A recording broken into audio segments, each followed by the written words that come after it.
Hello दोस्तों, नमस्कार। Platinum classes Gorakhpur में आप सभी लोग का स्वागत है। दोस्तों, अब टाइम बहुत कम है, लेकिन आपको होपलेस नहीं होना है। हमें जो भी पढ़ना है वो अच्छे तरीके से पढ़ना है और लास्ट टाइम में आपको कोई भी डाउट नहीं रखना है। आप ये मत सोचिएगा कि हमें टाइम मिलेगा तो हम अपने डाउट क्लियर करेंगे। आपको लास्ट टाइम पे टाइम मिलेगा नहीं। जो भी डाउट है साथ ही साथ में क्वेश्चन के क्लियर करते जाइए और अपने कॉन्सेप्ट को इतना क्लियर करिए कि अगर कोई उस प्रकार का कोई क्वेश्चन आता है तो आप उसमें उलझे नहीं, फटाफट लगाएं और आगे बढ़ जाएं। बात समझ में आई? तो आज हम पढ़ने वाले हैं टाइम एंड ट्रेन, और डिस्टेंस साथ में इसको ऐड करके बोला जाता है, यानी कि हम कह सकते हैं समय, दूरी और चाल। हमें ये पढ़ना है और इस चैप्टर में कॉन्सेप्ट ही ज्यादा है, तो आपको ये क्वेश्चन को करने का तरीका यहाँ से पता चलता है कि आपके कॉन्सेप्ट क्या है। समझ में आई बात? तो हम कॉन्सेप्ट को देखेंगे और क्लियर करते जाएंगे और हर एक कॉन्सेप्ट को बहुत ध्यान से देखिएगा। ये मेरी गारंटी है। आज का लेक्चर और एक लेक्चर हो सकता है और पढ़ाना पड़े। इस दो लेक्चर में 20 से 22 क्वेश्चन कराऊंगा। इतने क्वेश्चन अगर करके गए तो गारंटी मेरी है कि इससे बाहर टाइम एंड डिस्टेंस का कोई भी आपका क्वेश्चन नहीं बनेगा और हर क्वेश्चन आप जो भी आएगा आप करके वहां से आएंगे। ठीक है, तो आज हम देखते हैं बेसिक कॉन्सेप्ट जो इस चैप्टर में लगते हैं। बड़े ध्यान से समझिएगा, बहुत ही इंपॉर्टेंट है। हर एक कॉन्सेप्ट से क्वेश्चन बन सकता है, इसलिए आपको देखना बहुत जरूरी है। और मैं फिर बता रहा हूं, आपको उम्मीद नहीं छोड़ना है। आपको उम्मीद नहीं छोड़ना है। आप तैयारी लगातार करते रहिए। समय जितना आपको मिला है वही समय सबको मिला है। होपलेस होने की जरूरत नहीं है।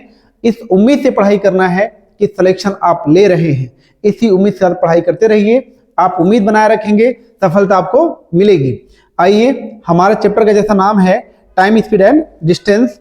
आप चलते हैं आगे, हम देखते हैं। अच्छा, इसमें आपको कुछ मैं बता दूं। पहले सबसे पहले अगर आपको ध्यान देना है कि अगर हम बात कर रहे हैं इस चैप्टर का, तो सबसे जो बड़ी चीज है, ये हर स्टूडेंट को पता होनी चाहिए कि स्पीड की बात कर रहे हैं तो स्पीड का फॉर्मूला होता है, क्या होता है? चाल बराबर से दूरी बटे समय। चाल बराबर से दूरी बटे समय। ठीक है, अगर हमें ये पता है तो ठीक है, नहीं पता है तो आप जान लीजिए चाल बराबर से क्या होता है? दूरी बटे समय, जिसको हम बोलते हैं speed equal to distance upon time. ठीक है, डिस्टेंस अपॉन टाइम, ये हमारा एक फॉर्मूला होता है और हम शॉर्ट फॉर्म यूज करते हैं। हम कहते हैं speed S equal to D upon T. ये हम शॉर्ट फॉर्म में यूज करते हैं। अगर आपसे ये कह दे कि चाल बराबर से दूरी बटे समय है और आपसे पूछ ले दूरी समय क्या है, तो समय का भी यही से आप कर लेंगे, फॉर्मूला निकाल लेंगे। यानी कि हम कह सकते हैं time equal to distance upon speed. ये भी हो सकता है। अगर हम आपसे कह दें कि आप डिस्टेंस बताइए, तो आप कह सकते हैं distance equal to speed into time. आप ये भी कह सकते हैं। यानी कि एक ही फॉर्मूले से तीनों फॉर्मूले जनरेट होते हैं, ये आपको पता होना चाहिए। पहला ये हो जाएगा, दूसरा ये हो जाएगा और तीसरा ये। ठीक है, तीनों में से कुछ भी कहे तो आपको ये पता होना चाहिए। अगर आप पढ़ रहे हैं चाल, दूरी और समय, तो आपको ये फॉर्मूला एकदम रटा होना चाहिए। चाल बराबर से दूरी बटा समय है।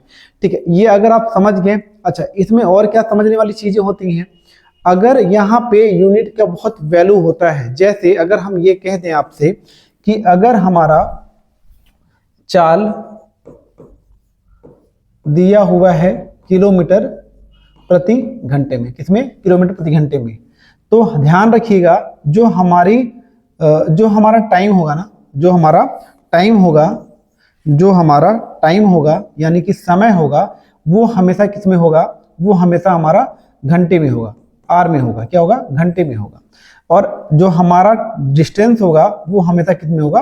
किलोमीटर में होगा। किस में होगा? किलोमीटर। इसको हम कहते हैं घंटे में और ये हमारा हो जाएगा किलोमीटर में।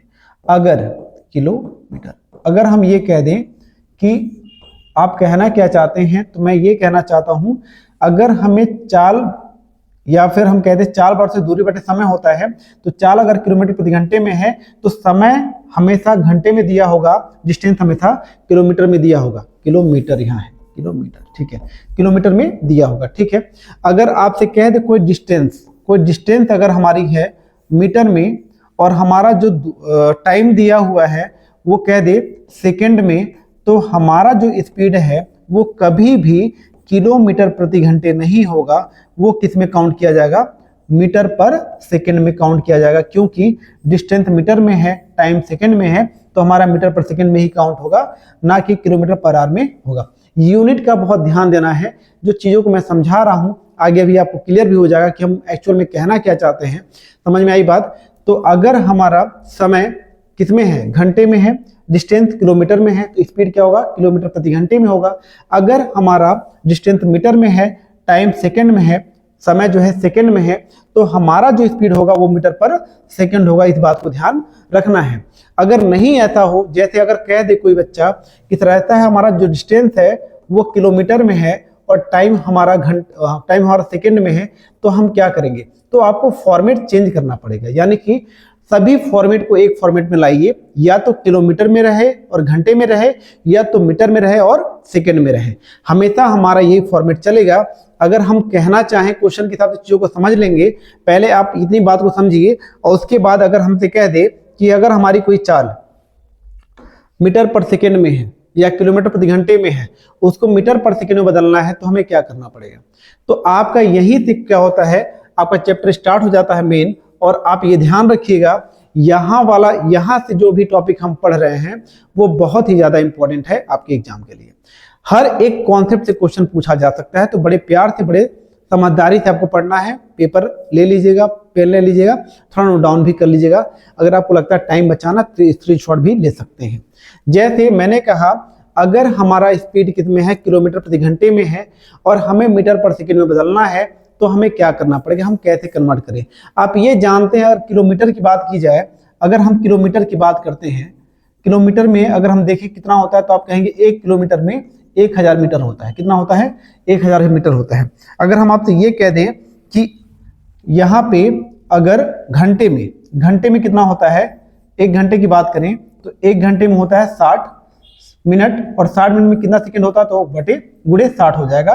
तो अगर हम कहें हमारा किलोमीटर प्रति घंटा है और हमें मीटर पर सेकंड में बदलना है, तो 1000 मीटर बटे 3600 सेकंड से भाग देना पड़ता है। लेकिन इतना तो हम नहीं कर सकते हैं, इसलिए हम पहले इसको सिंप्लीफाई कर लेते हैं।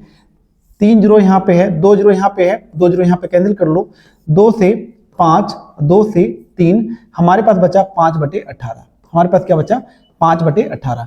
यानी कि हमको ये समझ में आ गया, कोई वैल्यू हो जो किलोमीटर प्रति घंटे में हो, कोई स्पीड, और हमको उसमें बदलना हो मीटर पर सेकंड में, तो जो भी किलोमीटर प्रति घंटे की वैल्यू होगी उसमें हमें गुणा करना होगा, किससे, 5/18 से। बात समझ में आई? जैसे अगर मैं कह दूं एक ट्रेन है और उस ट्रेन की स्पीड, ट्रेन की जो ट्रेन की चाल है वह 72 किलोमीटर प्रति घंटे है, और हमें ट्रेन की चाल मीटर पर सेकंड में चाहिए। किसमें, मीटर पर सेकंड में चाहिए। तो आप क्या करेंगे, 72 जो डेटा दिया हुआ है उसमें 5/18 कर देंगे, गुणा कर देंगे, 18 चौके 72, 5 चौके 20, यानी 20 सेकंड में हमारा 5 चौके 20 क्या हो जाएगा हमारा, यहाँ हो जाएगा हमारा 20 मीटर पर सेकंड। कितना हो जाएगा, 20 मीटर पर सेकंड। ठीक है, ध्यान रखिएगा, ये हो जाएगा 20 मीटर पर सेकंड। ठीक है, तो हमारी स्पीड कन्वर्ट हो गई ट्रेन की किसमें, मीटर पर सेकंड में, ये हो गया 20 मीटर पर सेकंड। अगर आपसे ये कह दिया जाए कि ट्रेन की चाल किलोमीटर प्रति घंटे है और मीटर पर सेकंड में जाना है, तो 5/18 से आपको क्या करना पड़ेगा, गुणा करना पड़ेगा। इतनी बात क्लियर हो गई। अगर हम कहें कि सर आप ये क्यों कर रहे हैं, तो मैंने कहा हमेशा डेटा जो है एक यूनिट में होना चाहिए। किलोमीटर है तो उसके साथ घंटे का यूज होगा, मीटर है तो उसके साथ सेकंड का यूज होगा, किलोमीटर के साथ सेकंड यूज नहीं हो सकता, और मीटर के साथ घंटा यूज नहीं हो सकता। ठीक है, सारे यूनिट एक फॉर्मेट में हमको चाहिए होते हैं। अब आगे चलते हैं। अगर हम कहें यदि चाल मीटर पर सेकंड में हो, अरे चाल किसी की भी चाल हो सकती है, वो इंसान हो सकता है, वो बाइक हो सकता है, वो बस हो सकता है, वो ट्रेन हो सकता है, वो एरोप्लेन हो सकता है, वो चाल किसी की भी हो सकती है। अगर वो किलोमीटर प्रति घंटे में हो और मीटर पर सेकंड में बदलना हो, तो आपको 5/18 करना होगा। लेकिन यदि हमारा चाल जो है, यदि हमारी स्पीड मीटर पर सेकंड में हो और उसको किलोमीटर प्रति घंटे में बदलना हो, तो क्या करना पड़ेगा, ध्यान दीजिएगा, 18/5 करना पड़ेगा। क्यों? क्योंकि जैसे आपने मीटर पर सेकंड में बदला था, वही मेथड यहाँ लगेगा और हमारा कितने बदल जाएगा, किलोमीटर प्रति घंटे में। अगर मैं एग्जाम्पल के तौर पे आपसे कहूं, अगर मैंने एग्जाम्पल के तौर से आपसे कहा कि ट्रेन है, और उस ट्रेन की जो स्पीड है, उस ट्रेन की जो स्पीड है वो कितनी है, वो 25 मीटर पर सेकेंड है। कितनी है, 25 मीटर पर सेकेंड है, और हमें किलोमीटर प्रति घंटे में बदलना है। आप ये जानते हैं 25 मीटर पर सेकेंड है और किलोमीटर प्रति घंटे में बदलना है, तो क्या करना पड़ेगा, 18/5 करना पड़ेगा। यहाँ पे 5 से 5 हो जाएगा, यहाँ हो जाएगा 90 किलोमीटर प्रति घंटे। 90 किलोमीटर प्रति घंटे यानी कि 90 किलोमीटर पर आवर हमारा क्या हो जाएगा, उस ट्रेन की स्पीड हो जाएगी किलोमीटर प्रति घंटे के हिसाब से। अगर आप इतनी बातों को समझ पाते हैं तो बहुत बढ़िया है, नहीं समझ पे आते हैं तो ये ध्यान रखिए, बिना इसको समझे आप इस चैप्टर को नहीं पढ़ पाएंगे। तो ये आपके समझना बहुत ही ज्यादा जरूरी है, महत्वपूर्ण है। ठीक है, 2 कॉन्सेप्ट हमने पढ़ लिया, अब एक कॉन्सेप्ट और हम करते हैं। हमसे कहता है, और ये मोस्ट इंपोर्टेंट कॉन्सेप्ट चल रहा है, मैंने कहा कि हमें सब कॉन्सेप्ट पढ़ लेना पहले से। अगर सारे कॉन्सेप्ट मैंने आपको पढ़ा दिए तो क्वेश्चन आपको इजी वे में समझ में आएगा। बिना इन कॉन्सेप्ट के क्वेश्चन लगाना आपके लिए कहते हैं पसीने छूट जाएंगे। अब देखिए, हमसे कहता है जब कोई ट्रेन एक निश्चित चाल से चलते हुए किसी व्यक्ति को पार करेगी, या फिर किसी पेड़ को पार करेगी, या फिर किसी खंबे को या फिर पोल को पार करेगी, तो वह ट्रेन अपनी लंबाई के बराबर दूरी तय करेगी। आप ये जानते हैं कि मान लीजिए ट्रेन है, इस ट्रेन की मैंने लंबाई मान ली कितनी है, L है। कितनी है, L है। लंबाई हमने मान ली कितनी है, L है। अगर ट्रेन की लंबाई मैंने कहा L है, और अगर ये ट्रेन की लंबाई कितनी है, L है, और ये व्यक्ति को पार करती है, या फिर पेड़ को पार करती है, या फिर खंभे को पार करती है, तो हमारा क्या हो जाएगा, ट्रेन की लंबाई बटे समय, जो दूरी हो जाएगा वो वही दूरी तय कर पाएगी जो ट्रेन की लंबाई की होगी। यानी कि हम ये जानते हैं कि हमारा जो फॉर्मूला होता है वो स्पीड इक्वल टू क्या होता है, डिस्टेंस अपॉन टाइम। क्या होता है, डिस्टेंस अपॉन टाइम। लेकिन यहाँ पे जो डिस्टेंस होगा वो ट्रेन की लंबाई के बराबर होगा। तो हम कह सकते हैं हमारा जो फॉर्मूला बन जाएगा वो क्या हो जाएगा, हमारा जो फॉर्मूला बन जाएगा वो स्पीड इक्वल टू क्या हो जाएगा, L अपॉन टी। और ये किस कंडीशन में होगा, ये उस कंडीशन में होगा जब ट्रेन किसी व्यक्ति को पार करे, किसी पेड़ को पार करे, या किसी खंबे को पार करे। ये बात आप समझ पाते हैं। ठीक है, आप नहीं समझ पा रहे तो समझने का प्रयास करिए, क्योंकि ये बहुत ही ज्यादा आपके लिए महत्वपूर्ण है। ठीक है, ये तीसरा कॉन्सेप्ट हो गया जो आपके एग्जाम के लिए बहुत ज्यादा इंपॉर्टेंट है। ये सारे जो क्वेश्चन लग रहे हैं ये सारे कॉन्सेप्ट पे ही लगने हैं। इस चैप्टर में बच्चों को दिक्कत बहुत ज्यादा आती है। डायग्राम इसलिए ऐड किया गया ताकि आपको चीजें माइंड में रहे, विजुअल रहता है तो चीजें आपको याद रहती हैं। अगर हम बात करें, यदि एक ट्रेन एक निश्चित चाल से चलते हुए किसी प्लेटफॉर्म को, या फिर किसी सुरंग को, या फिर किसी पुल को पार करती है, तो वह ट्रेन अपनी लंबाई तथा प्लेटफॉर्म की लंबाई, या फिर पुल की लंबाई, या फिर सुरंग की लंबाई के बराबर दूरी तय करती है। जिसकी भी लंबाई रहेगी वो जुड़ जाएगी, या तो प्लेटफॉर्म हो, या फिर पुल हो, या फिर सुरंग हो। कहने का क्या मतलब है, तो कहने का मेरा मतलब है कि मान लो ये ट्रेन है, इस ट्रेन की लंबाई मैंने मान ली L1। क्या मान ली, L1। इस ट्रेन की मैंने लंबाई क्या मान ली, L1 मान ली। कितनी मान ली, L1। ठीक है, और अगर हम कहें कि ये जो प्लेटफॉर्म है, इस प्लेटफॉर्म की लंबाई हम कह दें कितनी है, तो आप कह दें L2 है। ठीक है, अगर आपसे कोई पूछे जब ये ट्रेन एंटर करेगी और एंटर करने के बाद ये प्लेटफॉर्म से निकलेगी, तो आपसे पूछे कोई कि ट्रेन ने कितनी दूरी कवर की, तो आप ध्यान दीजिएगा, अगर ये प्लेटफॉर्म है तो ट्रेन का लास्ट कोच यहाँ होगा, जब ये क्रॉस करेगी तो लास्ट कोच यहाँ होगा, लेकिन इंजन कहीं आगे होगा। और आपसे पूछे दूरी कितनी कवर हुई, तो आप देखेंगे जो ट्रेन की लंबाई होगी और जो प्लेटफॉर्म की लंबाई होगी, यानी कि यहाँ से लेके ये सारी दूरी हमको कवर करनी पड़ेगी। तो ये दूरी है कितनी, तो आप कहेंगे L1 प्लस L2। क्या है, L1 प्लस L2। और आप जानते हैं कि स्पीड इक्वल टू क्या होता है, डिस्टेंस अपॉन टाइम होता है। स्पीड इक्वल टू क्या होता है, डिस्टेंस अपॉन टाइम। लेकिन कंडीशन के हिसाब से यहाँ कंडीशन बदल जाएगी, और हमारा जो स्पीड होगा वो क्या हो जाएगा, आप कहेंगे स्पीड यहाँ पे हो जाएगा L1 plus L2 upon T. ठीक है, L1 plus L2 upon T. क्यों, क्योंकि ट्रेन किसको पार कर रही है, ट्रेन किसी प्लेटफॉर्म को पार कर रही है, या किसी पुल को पार कर रही है, या फिर किसी सुरंग को पार कर रही है। तो हमारा यही कंडीशन बनेगा। ये मैंने दे दिया है ताकि आपको बहुत मेहनत ना करना पड़े, आप फटाफट चीजों को स्क्रीनशॉट लेके काम अपना चला पाए। ठीक है, अब आगे चलते हैं। ये कहता है क्वेश्चन, जब तो नहीं है दो है, यहां पे क्या कॉन्सेप्ट आ गया, ठीक है। अच्छा ये देखिए कॉन्सेप्ट है ये सापेक्षिक गति का नियम यानी कि रिलेटिव स्पीड का। सापेक्षिक गति का नियम यानी कि रिलेटिव स्पीड का मैं जो भी कॉन्सेप्ट बता रहा हूं ना उस पर डायरेक्ट क्वेश्चन पूछे जाते हैं और ये बहुत ज्यादा इंपॉर्टेंट है, इसलिए मैं बता रहा हूं। मैंने कहा मैं 20-22 क्वेश्चन कराऊंगा, मैक्सिमम 25। अगर इतने क्वेश्चन और 2 पार्ट में कराऊंगा, इतने क्वेश्चन आपने कर लिए तो लिख लो कहीं भी उस 25 क्वेश्चन के अंदर का ही टाइप आपसे एग्जाम में पूछा जाएगा, ये मेरी पूरी जिम्मेदारी है, ठीक है। चलो देखते हैं, जब दो ट्रेन समान समय पर एक दूसरे की ओर चलती हैं या फिर विपरीत दिशा में चलती हैं तो उनकी गति आपस में जुड़ जाती है। उनकी गति क्या होती है, आपस में जुड़ जाती है, यानी कि रिलेटिव जो स्पीड हो जाता है वो ऐड हो जाता है दोनों ट्रेन का। जैसे कहने का मतलब क्या है, अगर मैं वर्बली समझाऊं इस चीज को तो आप देखते होंगे कि जब आप किसी ट्रेन से जा रहे हैं, ठीक है, और उसी समय दूसरी ट्रेन दूसरे पटरी पे आ रही है तो आपको लगता है कि दूसरी ट्रेन बहुत तेज चलती है। मैं समझाऊं, अगर मान लो इस ट्रेन में आप बैठे हैं, ये ट्रेन है S1, इसकी स्पीड कितनी है 80 किलोमीटर पर आवर, कितनी है 80 किलोमीटर पर आवर, ठीक है। ये जो ट्रेन बगल से आ रही है दूसरी पटरी पे, इसकी स्पीड जो है वो मान लेते हैं 100 किलोमीटर प्रति घंटे, 100 किलोमीटर प्रति घंटे, ठीक है। अब डायरेक्शन अपोजिट है, यानी कि जब वो ट्रेन आएगी तो दूसरे को पार करके निकल जाएगी। तो जब हम अपनी ट्रेन में बैठे हैं, दूसरी ट्रेन आती है तो हमें लगता है कि बहुत तेजी से पार की, जूझ से करके निकल जाती है, साए की आवाज आती है, गमछा उड़ जाता है, नींद खुल जाती है, तो आपको लगता है दूसरी ट्रेन जो है बहुत तेजी से क्रॉस की है। लेकिन ऐसा नहीं होता है, आपको फील ऐसा किया जाता है, आपके द्वारा फील ऐसा किया जाता है कि बहुत तेज अगली ट्रेन है, ऐसा नहीं है। क्यों? क्योंकि जो आपकी ट्रेन है वो भी 80 से क्रॉस कर रही है और ये ट्रेन भी 100 किलोमीटर से आ रही है, तो दोनों ट्रेनें अपनी अपनी स्पीड से निकल रही हैं। और जब दोनों ट्रेनें अपनी स्पीड से निकल रही तो दोनों की स्पीड ऐड हो जा रही है। क्या हो जा रही है? ऐड हो जा रही है, यानी कि जो हवा का प्रेशर आपको फील होता है वो 180 किलोमीटर प्रति घंटे की रफ्तार से फील होता है। क्यों? क्योंकि आपकी ट्रेन की चाल कितनी है 80, दूसरी कितनी है 100, तो 180 किलोमीटर प्रति घंटे की चाल से आपको वो हवा फील होता है।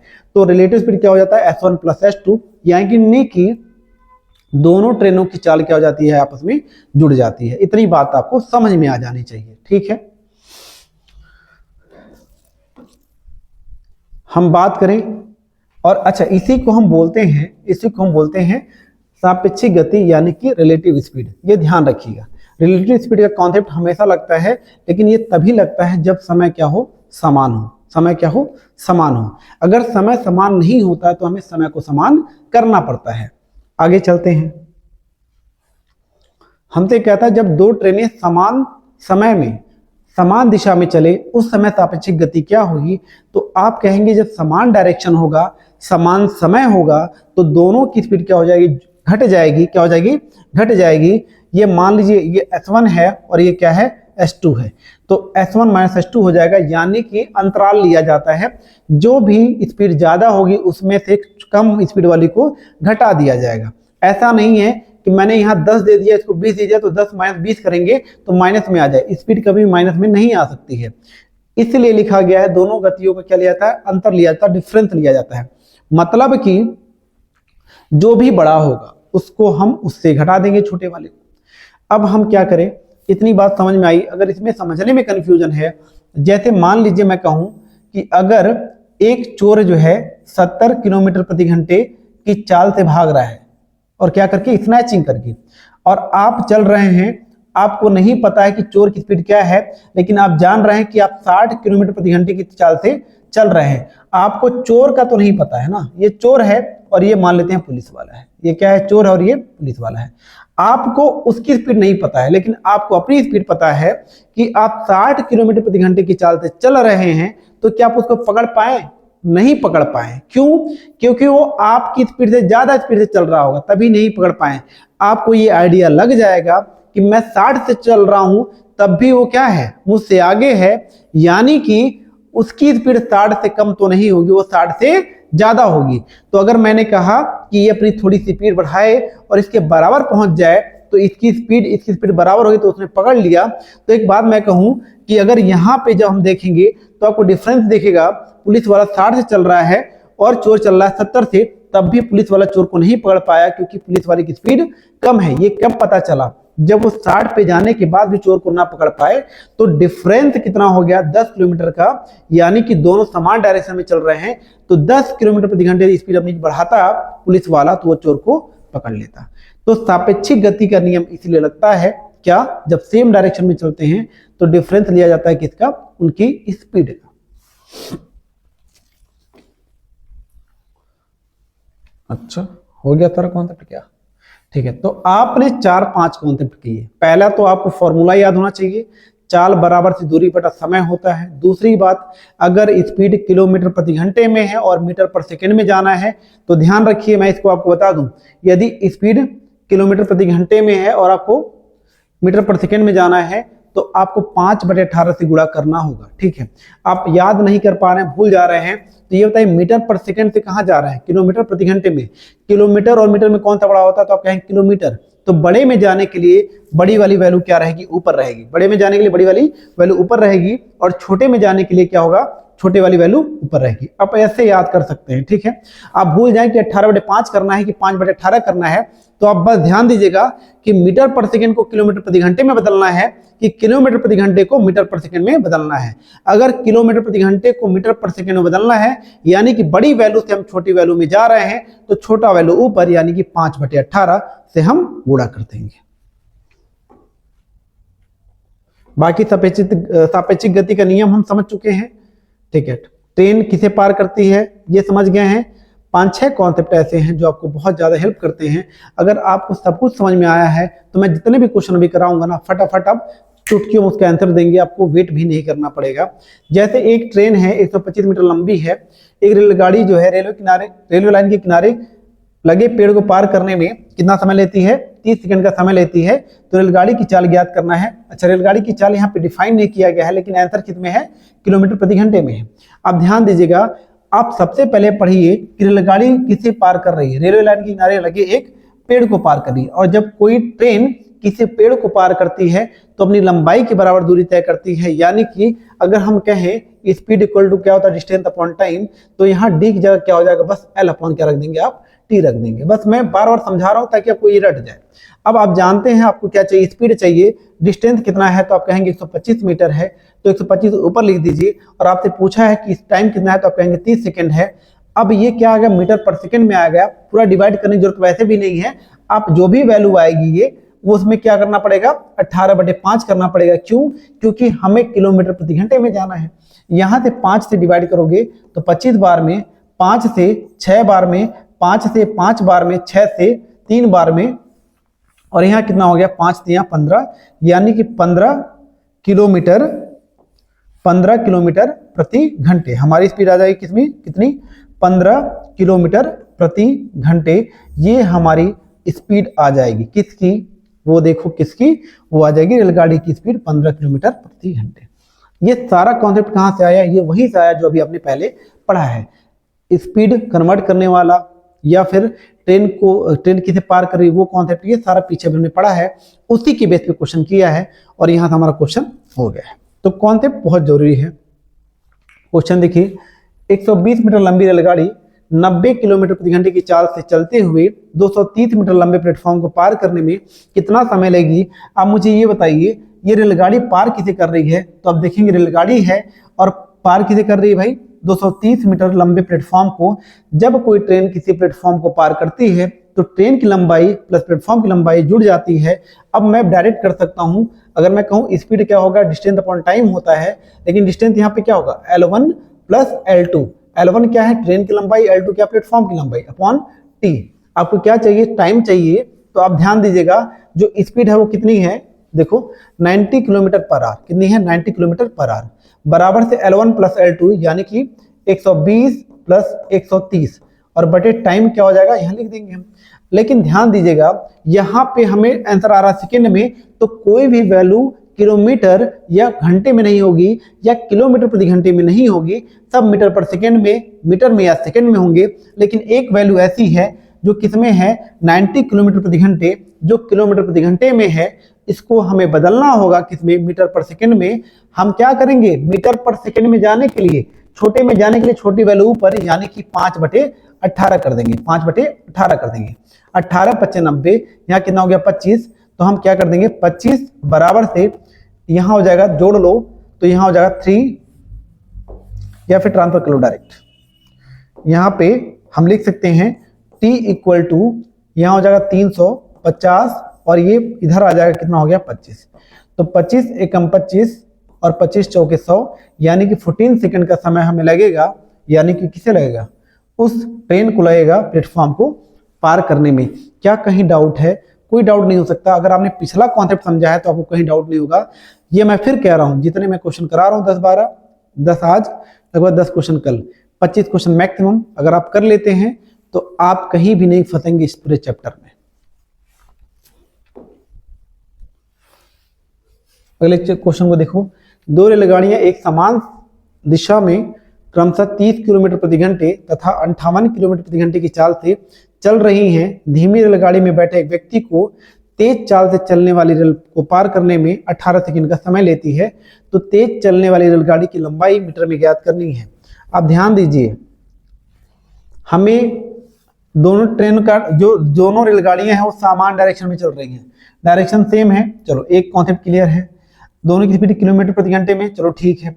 रेलगाड़ी पार किसे कर रही? तेज चलने वाली रेलगाड़ी जो है धीमी चलने वाली रेलगाड़ी में बैठे एक व्यक्ति को पार कर रही है। किसे? एक व्यक्ति को। और जब कोई ट्रेन किसी व्यक्ति को पार करती है तो अपनी लंबाई के बराबर दूरी तय करती है, हम ये पढ़ रहे हैं। तो एक कॉन्सेप्ट यहाँ जनरेट क्या हो रहा है कि डायरेक्शन सेम है, स्पीड 2 है, तो जब समान दिशा होगी तो S1 माइनस S2 यहाँ पे हो जाएगा सापेक्षिक गति। बड़े में छोटा घटा लीजिएगा, 30 की जगह आप 58 रख लो तो आप कह सकते हैं S2 माइनस S1 भी कर सकते हैं, तो यहाँ हो जाएगा 58 माइनस 30, तो यहाँ आपका आ जाएगा 28 किलोमीटर प्रति घंटे, 28 किलोमीटर प्रति घंटे। ये हमारा क्या हो जाएगा?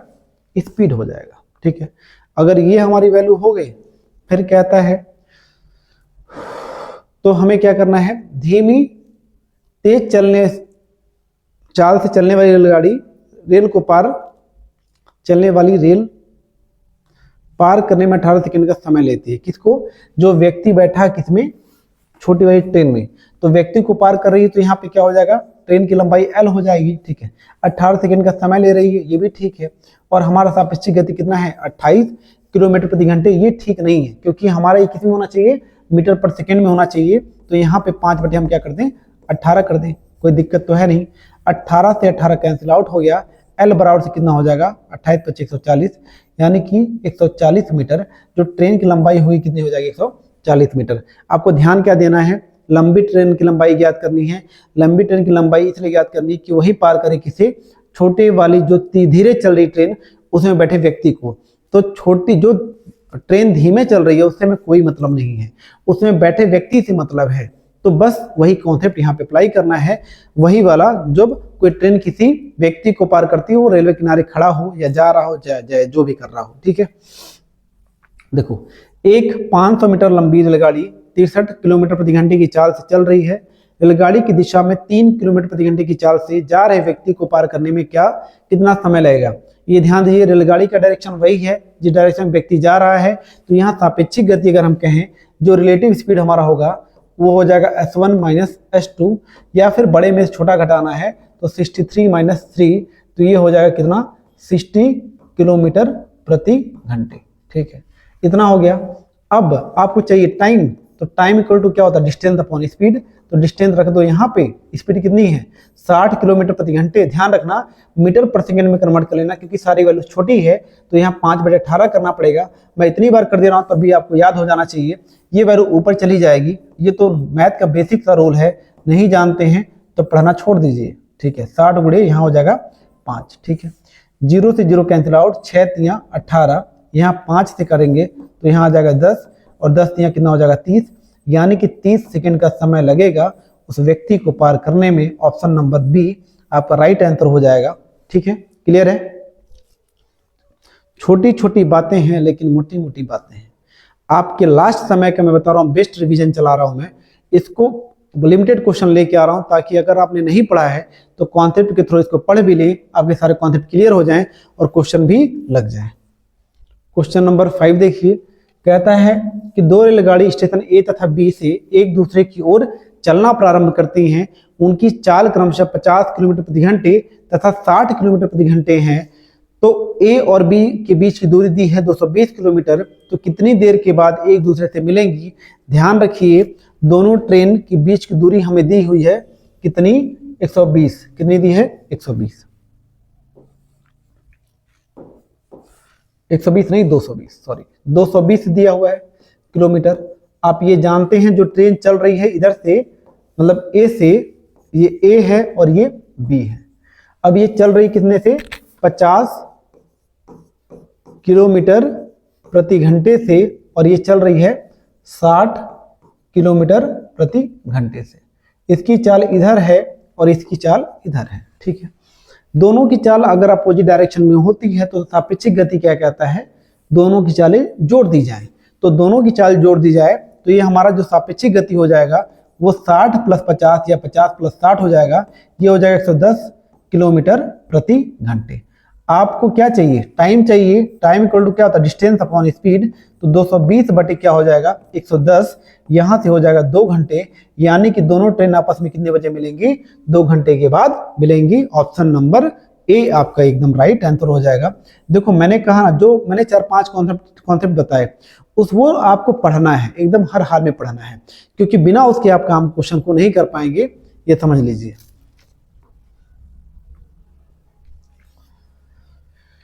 अगला क्वेश्चन है, दो स्थान ए तथा बी के बीच की दूरी 330 किलोमीटर है। एक रेलगाड़ी स्थान ए से प्रातः 8 बजे 60 किलोमीटर प्रति घंटे की चाल से बी की ओर तथा एक अन्य रेलगाड़ी प्रातः 9 बजे स्थान बी से ए की ओर 75 किलोमीटर प्रति घंटे की चाल से चलती है। उनके मिलने का समय ज्ञात करना है। आप मुझे बताइए दोनों के बीच की दूरी कितनी है? दी है, हाँ ठीक है। दोनों के बीच की दूरी दी है कितनी? तो आप कहेंगे सर देख लीजिए कितनी दी है। तो हमने देख लिया कितना दिया है, 330। ये भी देख ले रहा हूँ, 330 किलोमीटर की दूरी है, ठीक है। ये ए है, ये बी है। इसकी स्पीड कितनी है? 60 और वो है 75। ये 60 किलोमीटर प्रति घंटे चल रहे हैं साहब, और ये साहब चल रहे हैं 75 किलोमीटर प्रति घंटे से। टाइमिंग देखो, टाइमिंग क्या है? एक की टाइमिंग है 8 बजे, ये 8 AM पर चल रहा है, ये 8 AM पर चल रहे हैं साहब, और ये 9 AM पर चल रहे हैं। अच्छा, डायरेक्शन क्या है? दोनों का डायरेक्शन अपोजिट डायरेक्शन में है, अपोजिट डायरेक्शन में है, यानी कि एक दूसरे की ओर है। अब मुझे एक बात बताओ, दोनों एक दूसरे की ओर हैं, एकदम सही बात है। सापेक्षिक गति का नियम या रिलेटिव स्पीड का नियम तो लगेगा, एकदम सही बात है। क्या दोनों का समय समान है? तो आप कहेंगे बिल्कुल गलत बात है, क्योंकि दोनों का समय समान नहीं है, दोनों का समय अलग अलग है। अगर दोनों का समय अलग अलग है तो दोनों के समय को बराबर करना होगा। कैसे करेंगे? हमें ये पता है कि 8 बजे सुबह चल रही है, ये 9 बजे सुबह चल रही है। हम 8 को 9 बजे पहुंचा दें कि 9 को 8 बजे पहुंचा दें? तो हम 9 को 8 बजे पहुंचाएंगे तो पूरा घूमना पड़ेगा 24 घंटे, ठीक है। उससे अच्छा ये है कि हम 8 से क्या कर दें, हम 9 पहुंचा दें। यानी कि अगर ये ट्रेन 1 घंटे चली, कितनी, अगर इस ट्रेन को हम 1 घंटे चला देंगे तो 9 AM पे ये पहुंच जाएगी। लेकिन जब चलेगी तो कुछ दूरी भी तो कवर करेगी, और दूरी कितना कवर करेगी? अपने स्पीड के बराबर। स्पीड कितनी है? 60 किलोमीटर प्रति घंटे, यानी कितने, 60 किलोमीटर कवर कर लिया 1 घंटे में, और ये 9 AM पर पहुंच गई। अगर ये 9 AM पे यहाँ पे पहुंच गई, यानी कि क्या हुआ, अब दोनों की क्या है, समय समान है, सापेक्षिक गति का नियम लगा दो। लेकिन ध्यान देना, दूरी 330 किलोमीटर अब नहीं है, दूरी घट गई है, क्योंकि ट्रेन ए ने 1 घंटे में 60 किलोमीटर दूरी कवर कर ली है। तो अब दूरी ये बची कितनी, 60, तो ये बचा 270 किलोमीटर, ठीक है। अब यही दूरी तय करनी है, दोनों की दूरी है 270 बीच में, दोनों का स्पीड जोड़ेंगे तो कितना हो जाएगा, S1 + S2, ये हो जाएगा 135, 135 दोनों कितना हो जाएगा, 270। यानी कि 2 घंटे के बाद दोनों ट्रेनें एक दूसरे को क्रॉस करेंगी या मिलेंगी। समय पूछा गया है, समय काउंट करना है 9 बजे से, ना कि 8 बजे से, क्योंकि सापेक्षिक गति का जो समय लिया जाता है वही टाइम काउंट किया जाता है। रिलेटिव स्पीड कब लगाया गया है, 9 बजे, यानी कि 9 बजे से 2 घंटे के बाद, यानी कि ऑप्शन नंबर सी हमारा 11 AM पे दोनों ट्रेनें आपस में एक दूसरे को मिलेंगी। पक्की बात? पक्की बात।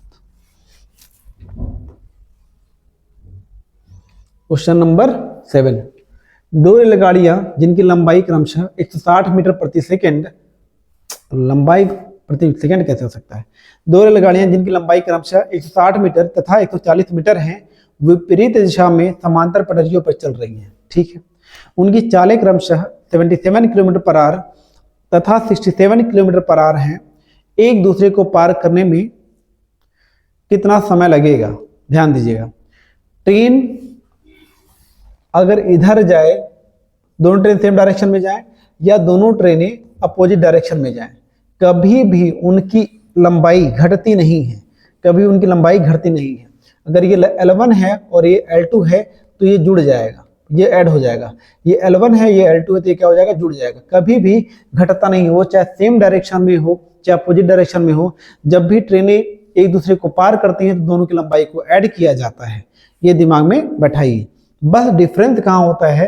अगर डायरेक्शन सेम हो तो स्पीड घट जाता है, डायरेक्शन अपोजिट हो तो स्पीड जुड़ जाता है, बस। तो दो रेलगाड़ियां हैं, लंबाइयां देख लीजिए। तो लंबाई टोटल कितनी हो जाएगी? 160 प्लस 140, इतनी दूरी कवर करेगी एक दूसरे को पार करने के बाद। 77 और 67, तो 7 7 14 और कितना हो गया? 7 6 13 1 14 किलोमीटर प्रति घंटे। इसको हमने बदल लिया मीटर पर सेकंड में, किससे? 5/18 से गुणा क्यों किया? क्योंकि सेकंड में है। ठीक है, 18 को 8 बार में डिवाइड करिए, ये कितना हो गया? ऊपर वाले को जोड़ लेंगे तो ये हो गया 300। 308 गुणे 5, तो 5 से 6, यहाँ हो जाएगा 60/8, यानी कि 4 से 15, 4 से 2, यहाँ हो जाएगा 7.5 सेकेंड, यहाँ हो जाएगा 7.5 second. Option number B right answer.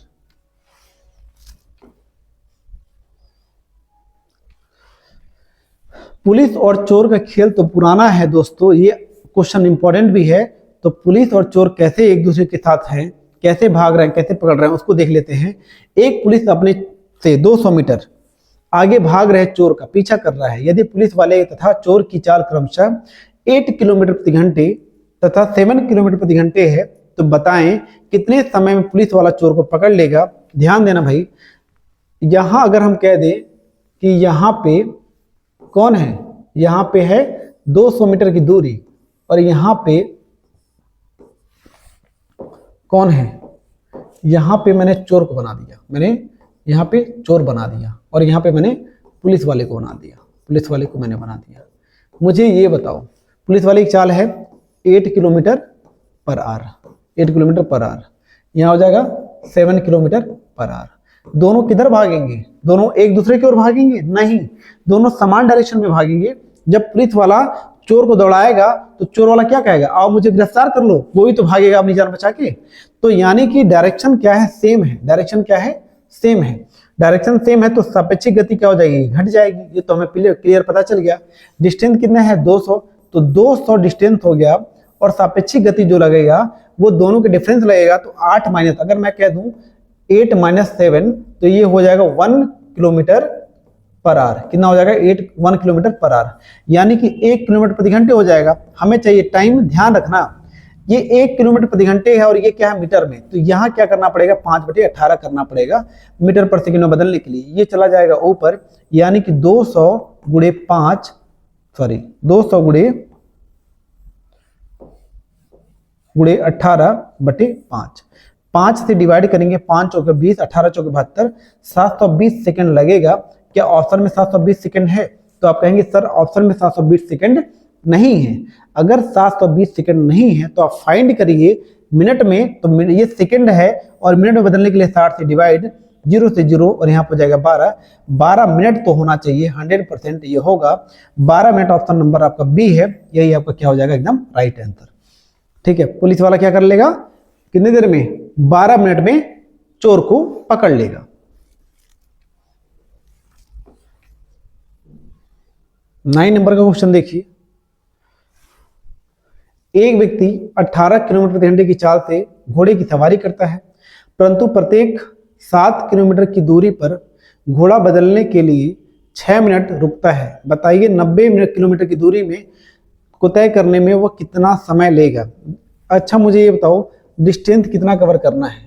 तो आप कहेंगे ऐसा है, हमें 90 किलोमीटर का डिस्टेंस कवर करना है। समझ में आई बात? अगर 90 किलोमीटर का डिस्टेंस कवर करना है तो ये हमसे कहता घोड़ा है ना कितने की चाल से चल रहा है, 18 किलोमीटर प्रति घंटे से, लेकिन वह हर 7 किलोमीटर पर, वह 7 किलोमीटर पर रुकता है। कितने देर के लिए? 6 मिनट के लिए। कितने देर के लिए?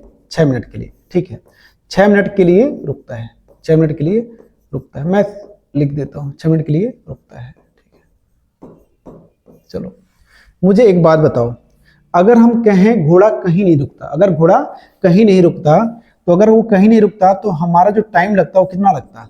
90 किलोमीटर की दूरी है और उसकी स्पीड कितनी थी? उसकी स्पीड थी 18, तो 18 से डिवाइड करते हैं तो हम कहते हैं 5 घंटे। कितने घंटे?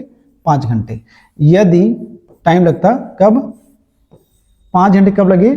यदि कोई ब्रेक ना लिया जाए, यदि कोई ब्रेक ना ले, कोई ब्रेक ना ले, ब्रेक ना हो। ठीक है, नो ब्रेक अगर रहेगा तो ब्रेक नो लेना है या नो ब्रेक रहेगा तो हमें 5 घंटे लगेंगे।